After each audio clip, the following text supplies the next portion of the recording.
Fungsi kognitif yang paling dasar adalah fungsi otonom utama ego.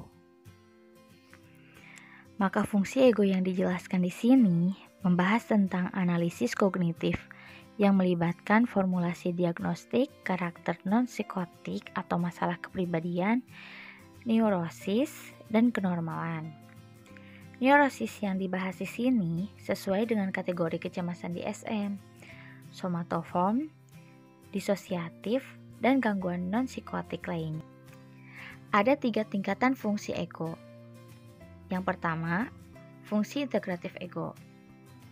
Fungsi integratif ego mengatur kecemasan, pemikiran, persepsi, dan perasaan untuk mengatur tujuan yang efektif.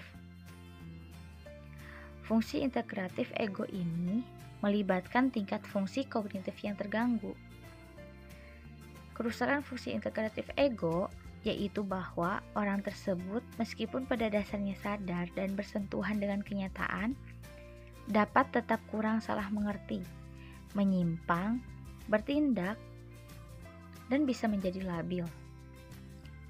Distorsi semacam itu dapat terjadi atas dasar kontrol defensif yang kurang baik atas impuls dan kebutuhannya.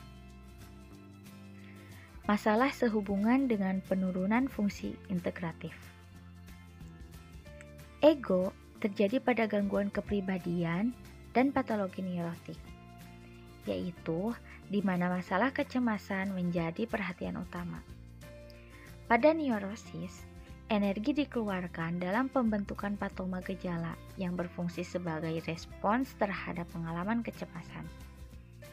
Dengan demikian, masalah karakterologis dan neurotik mencerminkan penurunan fungsi integratif ego yang mencakup kesulitan dalam mengatur kecemasan.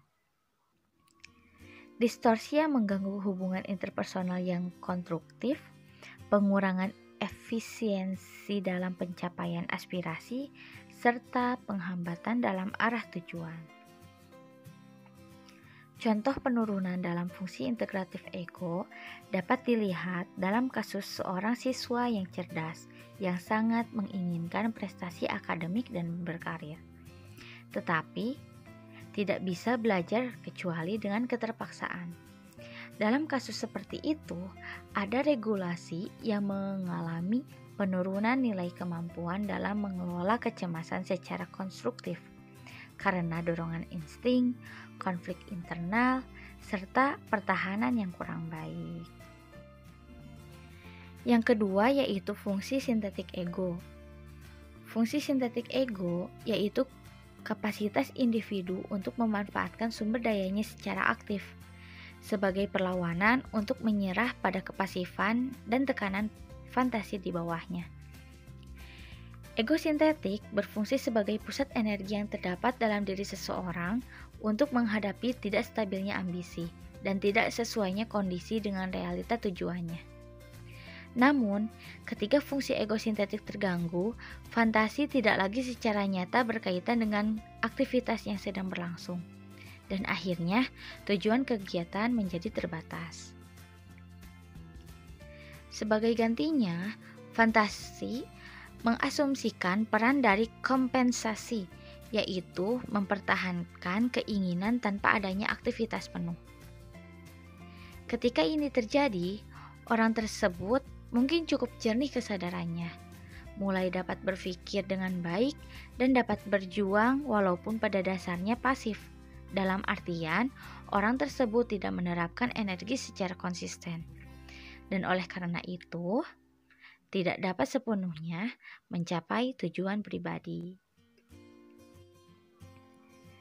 Yang ketiga yaitu fungsi adaptif ego. Fungsi adaptif ego berasumsi bahwa semua fungsi ego adalah utuh, yaitu melibatkan organisasi kognitif yang fleksibel dengan kemampuan untuk memanfaatkan sumber daya dan energi. Fungsi adaptif ego mencapai keunggulan ketika semua fungsi lainnya beroperasi dengan utuh, yaitu penyelesaian masalah yang fleksibel, inventif, orisinalitas, stabilitas, dan asimilasi adaptif dari fantasi bawah sadar yang memungkinkan realisasi.